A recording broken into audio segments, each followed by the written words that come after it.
You know, every time I hear on the national news media some kind of violence or shooting, mass shooting, I automatically know, or I don't want to say I know, I automatically think niggas.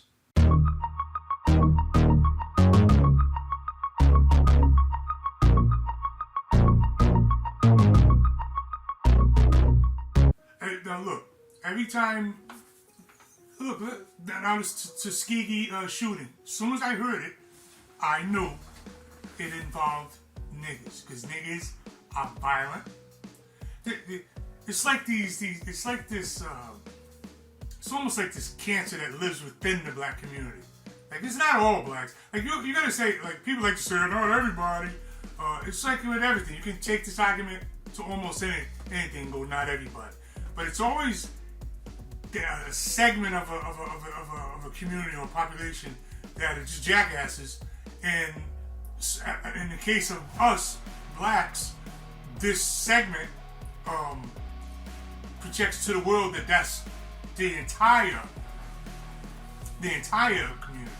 In other words, a couple of ignorant niggas, one bad apple, spoils the whole bunch. Or a couple of ignorant niggas got the world, other parts of the world, thinking that all African American or Black American, whatever the fuck you wanna use, are just like that, violent niggas. And you know, I looked at some studies not long ago, and it was showing that, like, in the high 80s, like almost in the 90s, of the total violent crime in the United States, it's committed by niggas. Anyway, let's hear a little bit of this about the Tuskegee shooting here. Tuskegee University in Michigan in mourning this morning after homecoming weekend celebrations turned to tragedy. It's horrible. Officials say an 18-year-old is dead and at least 16 people were injured in this shooting after someone opened fire at the historically black college university in Alabama. One popped up right in front of us. There was multiple gunshots. Can you believe this? It's mentioned like nothing. Like these niggas is shooting on college campuses, but yet they always talk about the white boy shooters. But no, right? Are we acknowledging this, black people? Like you know what I mean? Listen. At least one person is dead and 16 hurt after a mass shooting at Tuskegee University yesterday. At that point, I just remember, get down and run. Witnesses say it happened during the HBCU's homecoming weekend. All of a sudden, people are pushing and shoving. And I didn't think nothing of it because it's like a crowded environment. People are trying to get through. But instead of it being like one person pushing and shoving, the entire crowd. Wait a damn minute. Did she just say she thought nothing of it? Hearing gunshots, you think, now I could have misheard that, but are we so desensitized to violence in the black community that our little girls here said that she thought nothing of it? that in itself should be alarming. If that's the case, I could have misheard it, but that sounded like she said that. Shifted. Officials say a suspect arrested in connection to the incident has been charged with possession of a machine gun. I know it was niggas. They say he was caught leaving the scene with a converted firearm. The Macon County coroner identifying the person who died as 18-year-old. This nigga had a machine gun. Latavion Johnson. Officials say he wasn't a student. They say What was his name? Latavion. Where the fuck did all these names come? I did a video about that. Where did all these crazy names come? The Latavion, the Shaniqua. Where did all this junk? Whatever happened to Jim and James Brown, Jim, or Betty, or where do all these goofy ass names come from? Females, single mothers. Other victims include a dozen other people who were taken to area hospitals with gunshot injuries, and 4 who got hurt in other ways. Our hearts are broken, and we're reminded of the importance and the fragility of life. Even if I didn't get shot firsthand, my life has still been impacted by this. Classes at Tuskegee. This right to me is just embarrassing. When are we gonna stop being embarrassed as black people? Like, there's things that we should be embarrassed about. I mean, this shit. We cried about the SBA, the black colleges when the Deion Sanders left, and you leave us to go for the white man, all that junk. But yeah, look what happens. Look what let's say what happened. Never mind what happens. Let's look at what happened. When are we gonna get embarrassed? When is embarrassment gonna come back to the black community? When is shame? When I was growing up, it was a saying like you usually hear people say, older people say, "You should be ashamed of yourself." Like that doesn't even exist in the black community now. Nobody even says that you should be ashamed of yourself because it's almost like I can do whatever I want to do. I do whatever I want, and that comes from the rebellion. It's our women. It's a rebellion from our women. And it permeates right all the way down. It permeates all the way down to the little boys and girls. It just seeps all the way down. Alright? Too much vaginal energy in the black community. And this is the result. You know what I mean? And we got, like, there's no shame. There's no shame. The Sexy Red got a lip gloss line. And you're gonna think that I'm joking, or if you're like disconnected from media and all that junk. When I say this, you're gonna think that it's a joke, like it's literally a joke, but it's not a joke.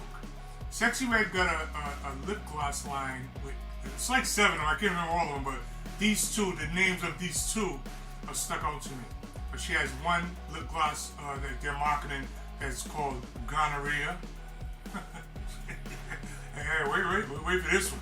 And another one is called Yellow Discharge.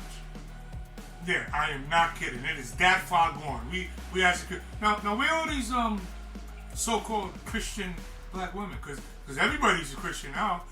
Go anywhere, any state in the union, and go to the black community and talk to a black woman, and she's gonna say, hallelujah, I'm a Christian and I'm saved. And here's another thing they like to say: I'm saved, but if you mess with me, go get on. Like God is bipolar or something. No, you're either saved or you're not.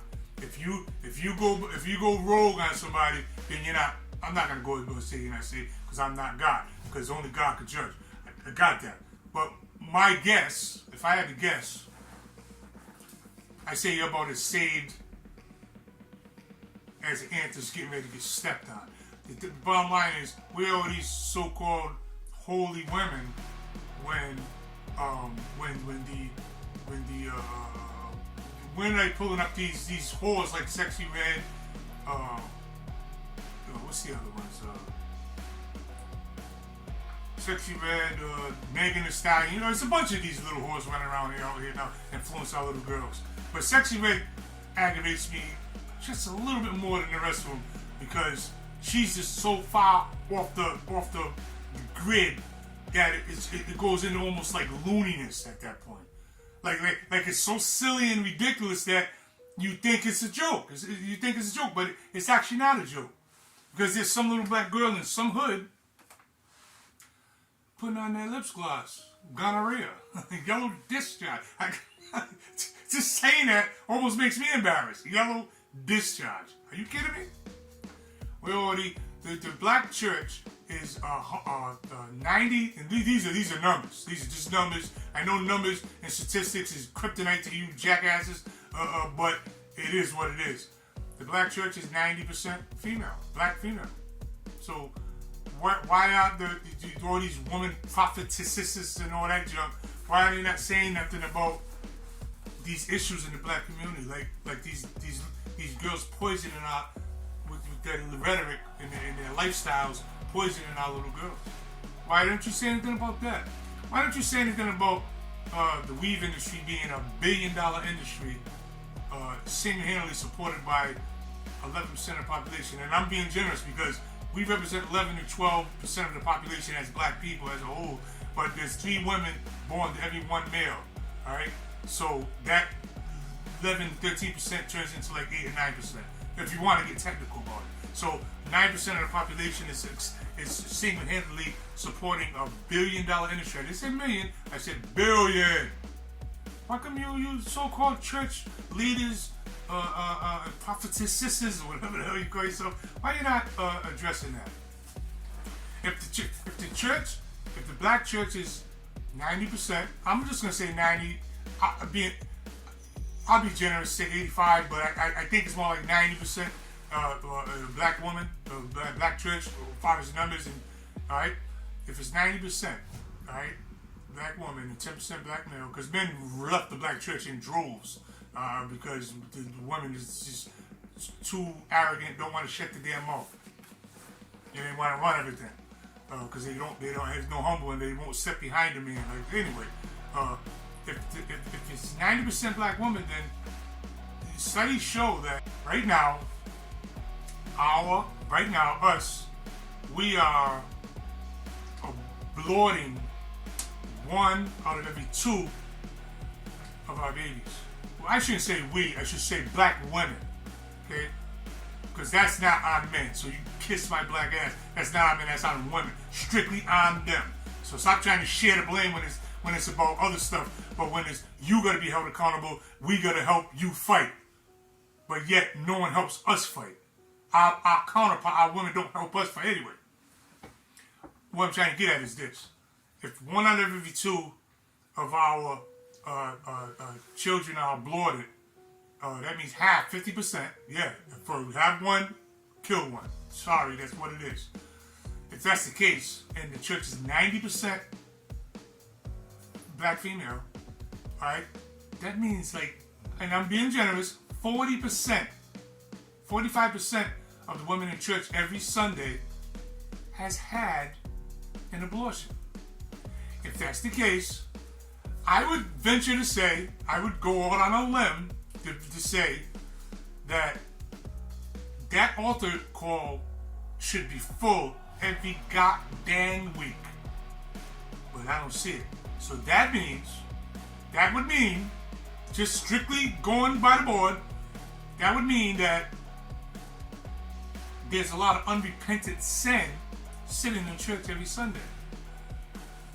Hey, don't just dispute me. If for some reason my calculations are somehow skewed, then educate me. I'm willing to always listen. But it looks that way to me. Looks like there's a bunch of Jezebels sitting on the front row of church every Sunday with a serious unrepentant sin like that. Thou shalt not kill.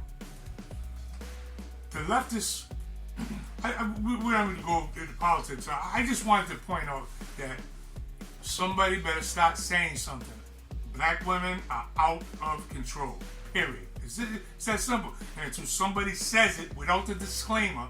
See, what's happening today is that everybody, black men in particular, are always giving disclaimers. You know, like that other demographic where when you talk about that other set of people that go by they identify themselves with alphabet, them people, them people, before you say anything about them people, you always start with a disclaimer, right? Well, I don't got nothing against them. I got one in my family. I love everybody. You gotta lead off into all these disclaimers first. Instead of just before you say, I don't got nothing against them. Right before you say something that is against them. So instead of just coming right out and saying you had this disclaimer because you're fair. Same thing with black men as when it comes to black women. We always gotta have a round table talk. Like we gotta be fair. And what I'm trying to say is the time for fairness is gone. No more fairness. Nothing happens from all the round table talks. Women just talk. So anyway, so they use probabilities as opposed to, possibilities as opposed to probabilities. They love to use the possibility. So whenever you make a point, right, a solid point, they're always going to take the possibility. They're going to go, well, not everybody. Well, I could take with one person. Like they don't take the probability. It's like, it's possible I can hit the Powerball today, right, for $200 million. It's possible, but it's not problem. So it would be kind of asinine for me to use that as a talking point, which is what happens all the time in our community when it's something to talk about black women, pulling them up on stuff. Well, you know, we spend billions of dollars on hair, fake hair. Where's our money going? Or our money might be going there. Maybe we need to go back to afros, not even just from a standpoint of saving money. How about that? Like, never mind everything, just so we can save money in our community, because everyone knows our dollar comes in and leaves our community within an hour. Yeah, that's been shown. So anyway, we're gonna have to start telling the truth. That's all there is to it, telling the truth. And these black women need to give the power back. Just give it back for the better good. Because why would you want to keep the power of your independence? Keep it when it's slowly destroying the fabric of the community. In other words, why would you keep the power if the power is slowly destroying the unit, everything? Does that sound sensible to you? That's the thing. Most of our women are not even sensible. They won't even play fair because that's mine. If you have the power, and the powers that be, you can call it whatever you want, the feminism, Illuminati, whatever, the structure has put the power in the black woman's hands, right? When they said, get out, black man, when the government came and said, I'll give you welfare and just kick your man out, when that happened, okay, right before Roe v. Wade, all that stuff about 71, whatever, 69, whatever it was. Don't fight the argument about the date. You know what I'm talking about. When that happened, when they came to black women and said, we'll give you food, stamps, welfare, give you shelter, which you're going to get out of your house with your husband and put you in a project. All right, we'll give you all that shelter. Just get rid of your man. When that happened, when the black woman said, okay, and they said, well, what about if he comes around? Don't worry, we'll just have the cops come beat the crap out of him, and for every baby you have, we're going to give you more money, and we're going to lock him up for not taking care of the babies. That, you know what I mean? Just sold the black man out down the river. But nobody says that. Everybody's scared to say that. You know why? Because if the black man says anything to the black woman, he gets a verbal tongue lashing from the black woman. Debbie dead, fag, like all verbal tongue lashing. So black men literally they stop at disclaimers. Well, I want to pull you up, black woman, on this, but I'm trying to do it delicately, and I have to say it a certain way. I can't be, because I don't want to be verbally abusive, and I don't want to be called toxic, and I don't want all these cold fucking name words. We gotta stop just saying what it is. Shut the fuck up. That's what we need to say to our women. Shut the fuck. No.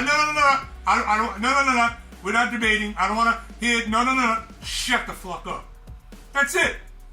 Because all they're gonna do is just keep giving you possibilities, almost like a pro-choice idiot. They're gonna tell you, well, someone should have to have a baby if somebody gets raped, which never happens. But they use that, and that's the problem. Listen, man, when you dominate, let's not even do that, because when the woman uses the word like misogynist, don't get intimidated. Like, when she says, you're a misogynist, you know what I say when a woman says I'm a misogynist? I go, yes, I'm proud of it. Because what's happening is that the power paradigm, I guess that's the word, paradigm is evened up, because power here we have, but we throw our power in the garbage, and in other words, we fight verbally. Why should I have to fight verbally when I could just say, shut up, do it, get over there and do it? And then if I do that, and they have to do it because I'm big and badder, but now they got it just shame. They put shame on behind you.